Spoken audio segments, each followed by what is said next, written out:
Hello. It always says I'm live before I'm live. Okay. And yeah, it's still backwards. Okay. I explain this every single time, but I'm explaining it again because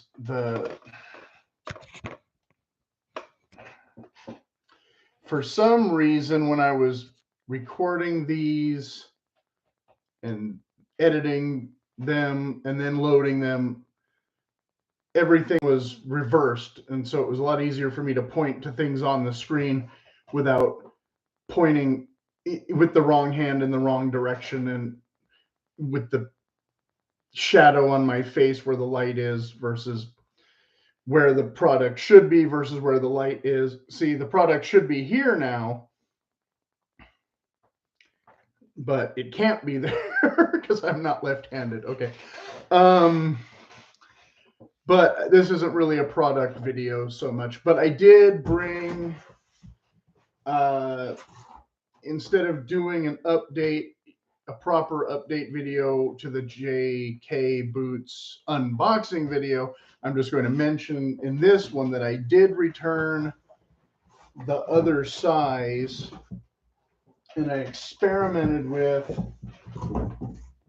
the size 7 and they were too long. And so I went back to a 6.5, but I went with a wider one and a different color. And but I haven't worn these boots yet, so I can't do a proper like how do they feel kind of video. But they are wider back here. See again the light in the way in the heel, whereas now the toe box is not so narrow and pinching. And I don't have the other pair here to compare, but they were very narrow in the next size and not super comfy. These may or may not be comfy in all the right spots. See, I really want to put the boot there, but I can't figure out how to get there. Okay, because the camera is over there, and now the boot is over here. So everything is backwards. This is very awkward. Okay, but I'm showing these off, but I'm not really going to go into detail. For those of you who don't know, these are the JKOT boots. So they're slightly different. They don't have the full logger heel. They don't have as much of the famous Pacific Northwest arch support. They do still have a Vibram Honey outsole with the double stitching and the heavy duty and the rough out, which again, I didn't really want the rough out, but that was the only way to get the boots here in a timely manner so I could actually try and wear them. They have the black gusseted tongue instead of a nicer color that would match the brown, but whatever. I didn't bother to put in the tongue protectors. I don't know if or when I will worry about doing that because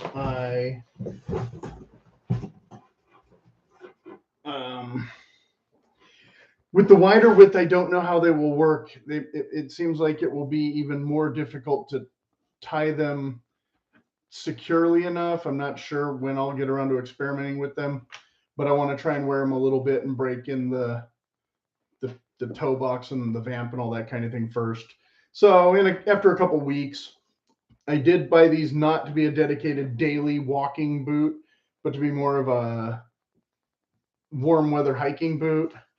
So since I don't have any real elaborate hiking plans, I don't know when I'll get a lot of use out of them, except that, like I said, I'll try and work them in before I turn them into hiking boots because you don't really want to be on a trail in a new pair of boots most of the time. That's common sense. Okay, so that's the boots. The next thing I wanted to update for my, well, it's officially spring now, so I'm calling this the spring reset video because I have videos about most of these topics already that people can go back and watch. So if you're stumbling on this for whatever reason and wishing I was talking more about the boots or more about the pants or whatever, sorry, maybe next time. So the jeans, okay, so I was doing the head-to-head comparison with the Levi's and the Blair stretch fabric what do you call it? The spandex infused or whatever. I wore them for at least a month, maybe a month and a half, alternating wearing each pair for 2 or 3 days and washing them each together and trying to make sure they got about the same amount of wear and the same amount of wash. And I literally can't tell any difference in the fading or the fabric wearage or anything yet. They both look exactly the same. In the month of February, I mostly wore green corduroy pants. And so far in the month of March, I've been wearing not those pants. So we'll get back to them soon. Maybe in 2 weeks or less, I'll start wearing those jeans again and trying to get back to the head to head. Because a 3-month update would be what we typically want. But of course, I think I started the project in November and it's been more than 3 months since November. So obviously in 3 months, I didn't wear those pants enough to do a thing because it was winter and I was wearing warmer pants. We were having a lot of wet weather for a change, and I don't wear jeans all the time. And I do have other jeans that I wore. So again, I'd say I wore them for maybe a month, maybe a little bit more, and you're not going to learn anything in a month wearing a pair of jeans. Okay. Spring. Okay, now this is not hard and fast rule that I follow every single year, but basically I've already put away most of the green clothing. I might bring some of it back next month, but right now I'm feeling a nautical vibe, so I'll be wearing mostly blue for the next month. So hence the blue jeans might get some use, and less of my tweed and other things, and more of my neglected. Well, several years ago, I think I explained this in one of the previous videos, but whatever. Since we're doing the reset, and I'm just babbling for fun. Yeah, a couple of years ago, I decided that, since I wasn't really doing anything like particularly boaty or beachy or, whatever, that I wasn't going to wear a lot of blue clothes, which is funny because previously, a few years before that, I had decided that green clothes were kind of corny and I had kind of phased up most of my green clothes and bought a lot of blue clothes. And then I decided that I was going to wear more khaki clothes and stopped wearing a lot of the blue clothes. But then I decided that green and khaki kind of augment each other and brown and green go together. And so I started collecting green clothes again. And then about 2 years ago, I realized that I had all these blue clothes that were totally like just neglected for no good reason. And so I started wearing them again in like blocks.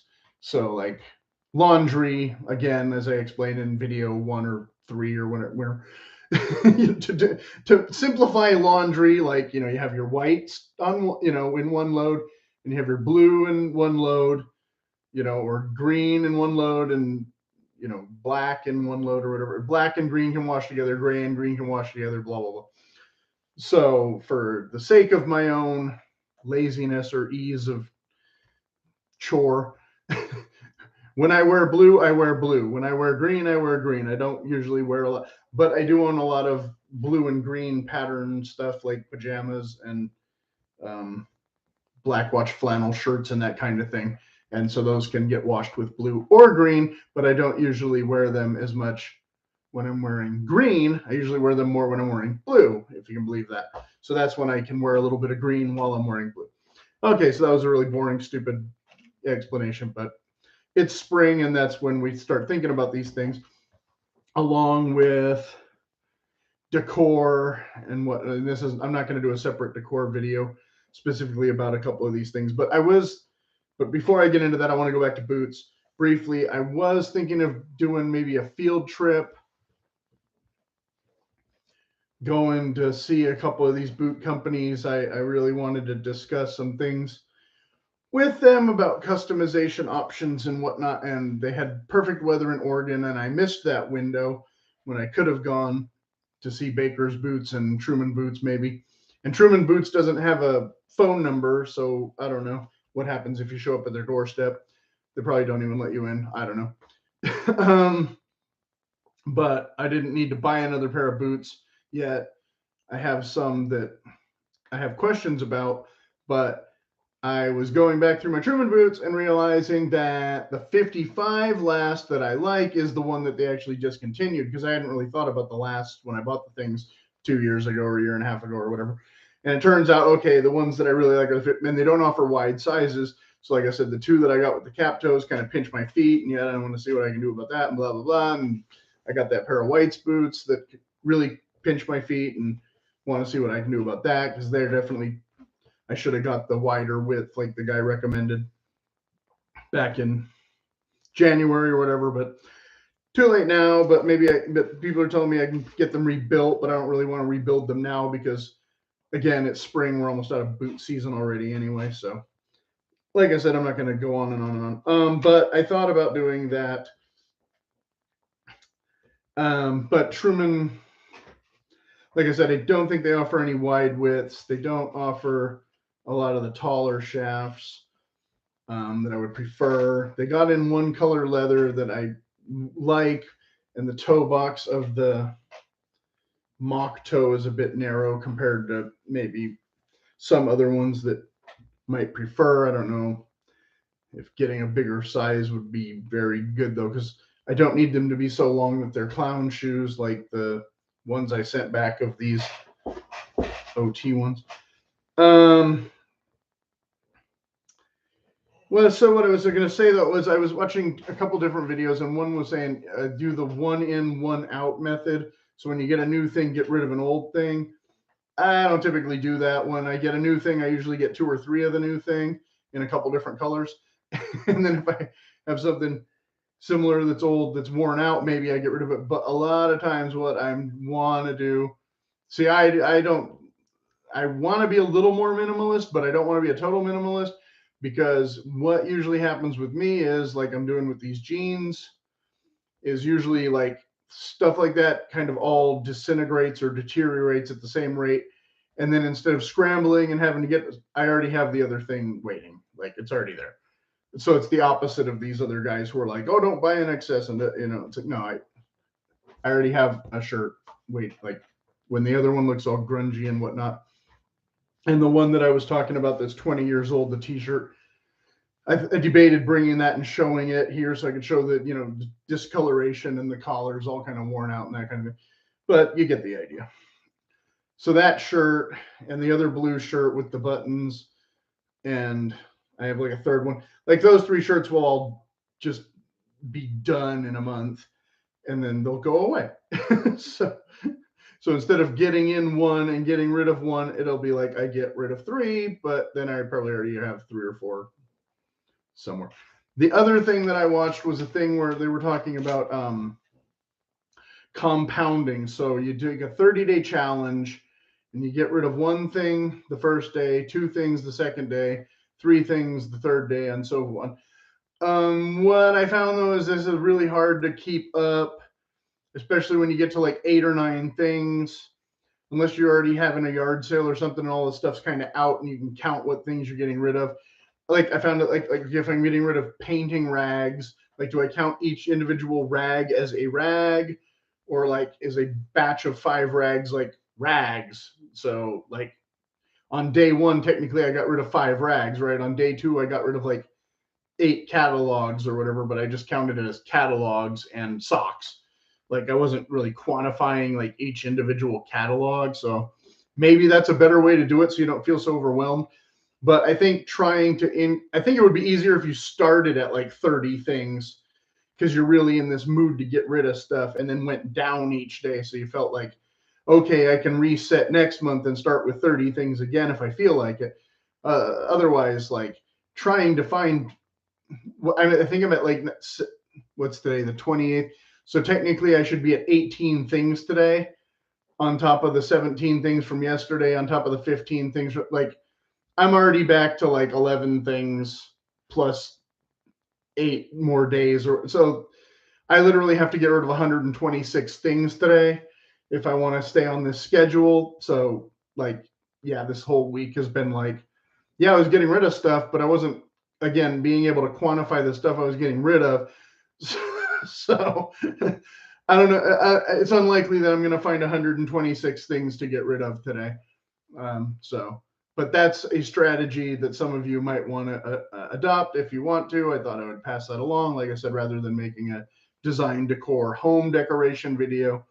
but that's kind of part of my design decor theme more than my menswear theme, because I don't know if you have 126 things in your closet. Probably not that you want to get rid of all at once, even if you have a lot of clothes, because 126 are items of clothes. I mean, that would literally wipe out like a fair portion of t-shirts and underwear for most people. And so like I said, I don't know that it's a perfect ratio to go with. The 1-to-1 is a little easier to adopt, I think, than the 30-day challenge.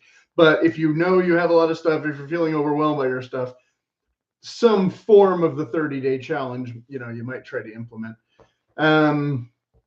I was going to maybe do like a painting demo video kind of thing and talk about that. I hadn't really done any art videos. I was going to do maybe another one of my movie rewrite videos. I don't want to name names right now. Spoiler alert kind of thing. But maybe next week. I don't know. Maybe soon. This has been going on for a minute. So yeah, mostly boot people will watch the first part of this and then everybody will check out, right? Well, if there's any questions, put them in the comments and I'll see what we feel like discussing next time.